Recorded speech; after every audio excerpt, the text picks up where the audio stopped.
Thank you for joining us today. And we're going to continue this kick on health and vitality and wellness and upgrading your body, your mind, and your emotions through physical exercise, through physical activity, through physical strategies, principles, practice, tools, and strategies.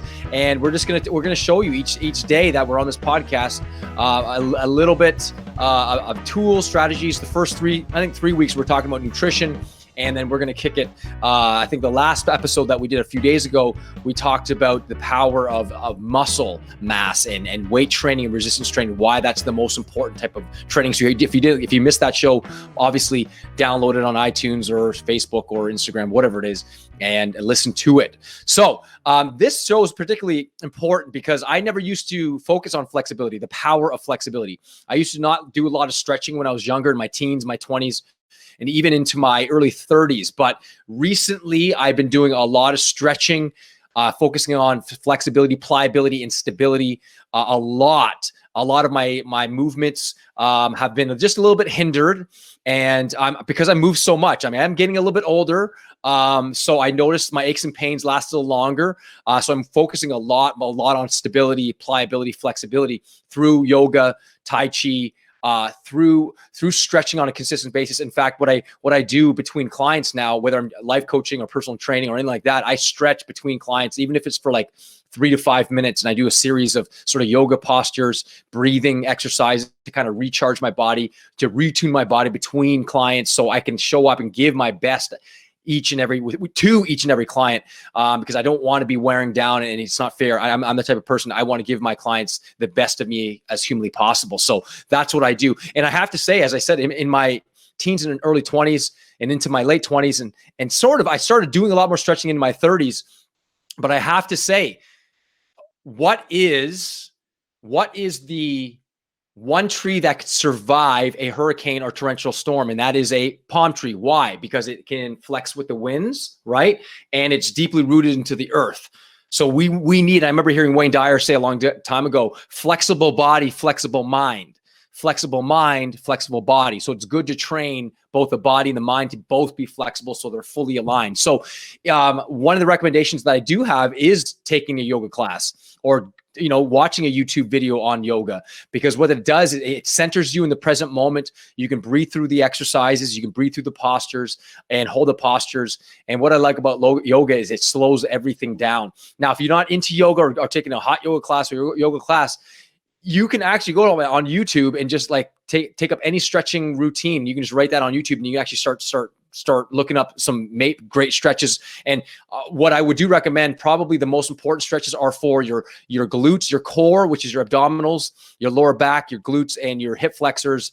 And I would focus in on those. And obviously hamstrings, because if you're sitting and standing, your hip flexors get impeded and you're crunching a lot, and your posture tends to diminish and get lazy. And then you have lower back problems, hip problems, pelvic problems, all these other problems. So stretching elongates it. And I was reading on an article the other day, and it talked about the 10 reasons why to stretch. And I'll just give you a few of them right now. And I won't go into detail them, but basically it says decreases muscle stiffness and increases range of motion. It may reduce the risk of injury, helps reduce post-exercise aches and pains, improves posture, helps reduce or manage stress, reduces muscular tension and enhances muscular relaxation, improves mechanical efficiency and overall functional performance, prepares the body for the stress of exercise, promotes circulation, and then decreases the risk of lower back pain. And those are just basic things to think about. But what I found with myself is stretching for me has allowed me to relax. It has allowed me to be centered. It's a great activity in centering yourself in the present moment, to align your breathing with each exercise. So as you perform each exercise, as you go deep into the stretch without obviously hurting yourself, you breathe into the stretch. So the breathing and the stretch become one, and you're able to center your mind, center your body. So your body and mind become one, and therefore you be more centered, more peaceful, and more relaxed. And the more centered you are, and I think I've told this before on previous podcasts, the importance of being centered. I think that's probably the most powerful emotion that there can be on the planet, when you're in a centered, peak zone-like state where you're neither super excited or super afraid. You're kind of in between, and therefore you can focus. I mean, that's how I actually write my books, when I'm in that centered, harmonious, flexible, stable, centered state. And I feel like I could do anything in that sort of zone-like state.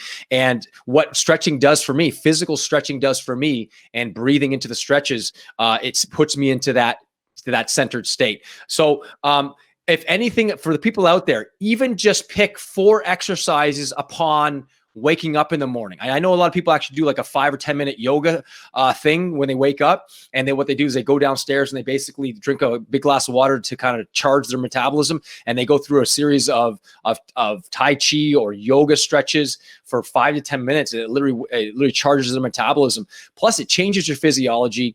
It allows for circulation to flow, breathing the flow. Again, remember we talked about power breathing and how its ability to cleanse your system. So breathing coupled with stretching, and then if you decide to do some weights, it acts like a good warm up as well. So for the people out there that have aches and pains in their lower back, in their hamstrings, or just don't trust me when I say this, if you don't have great range of motion and you don't have good flexibility, the chances of injury skyrocket.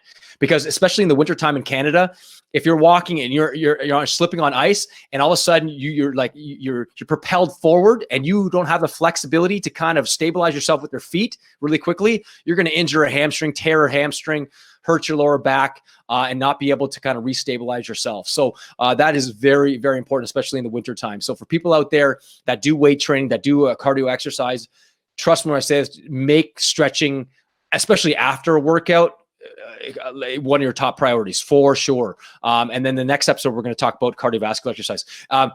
When you stretch, when you have an emotional or let's say you're stressed out, what happens to your physiology? You tighten up, right? So the stress actually lives in your body. So when you stretch, if your mind can affect your body, the tightness of your body, then if you release the tightness of your body, will the looseness of your body affect your mind? And the answer is absolutely yes. If your heart is open, your mind is open, your belly's open, your muscles are open and relaxed, it goes both ways. It's a two-way street. What you do, the mind will affect the body. What you do with the body will affect the mind invariably. And another thing about yoga, yoga in its original form, I didn't know this. I learned this from Ken Wilber, but he talked about how yoga in its original form, when it was first introduced and being designed, it was originally used as an 8-step process to unify consciousness by using the somatic body to get you at highest levels of consciousness. And that may sound airy-fairy or metaphysical, but what it was meant to do is amplify your brain and amplify your body by amplifying the body's ability to reach those peak states, the highest states of unity, consciousness or enlightenment or whatever it might be.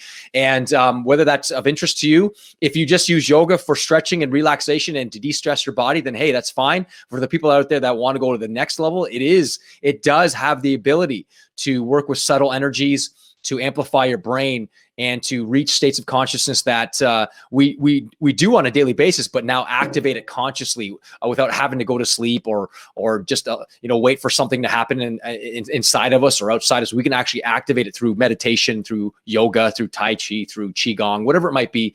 It's a great way to relax the body. And I can tell you right now, I do it between clients. And by the way, with all my clients, my personal training clients that I train physically fit, I stretch them passively after every single workout. I actually do that. I actually have them on their back, and I do what I like to call passive yoga, where I'll stretch their hamstrings, their hips, their glutes, their lower back, their upper body to kind of cool them down, and so they feel relaxed. And I put some nice meditation music on. I throw some nice oils, the essential oils, and have them stimulate the olfactory system. Listen to some nice music to stimulate the auditory system, and then the kinesthetic system, which is their body, so they can relax and then leave feeling invigorated, relaxed, peaceful, calm, strong, and ready to take on whatever task they are leading themselves to. So Thank you guys for joining us on this podcast. Please, if you love this podcast, if you like it, share it, comment on it, ask questions. We love to hear from you. If you love it that much, then subscribe on it on iTunes. See you on Facebook. But I just want to keep on giving to you the best of what I know in the field of self-improvement, of integrative enhancement, and enhancing your life overall and making consistent upgrades in your life. So thank you for joining us to continued upgrade and evolution. Live it up with power, purpose, and passion. God bless, and to your greatest endeavors and dreams. Take care.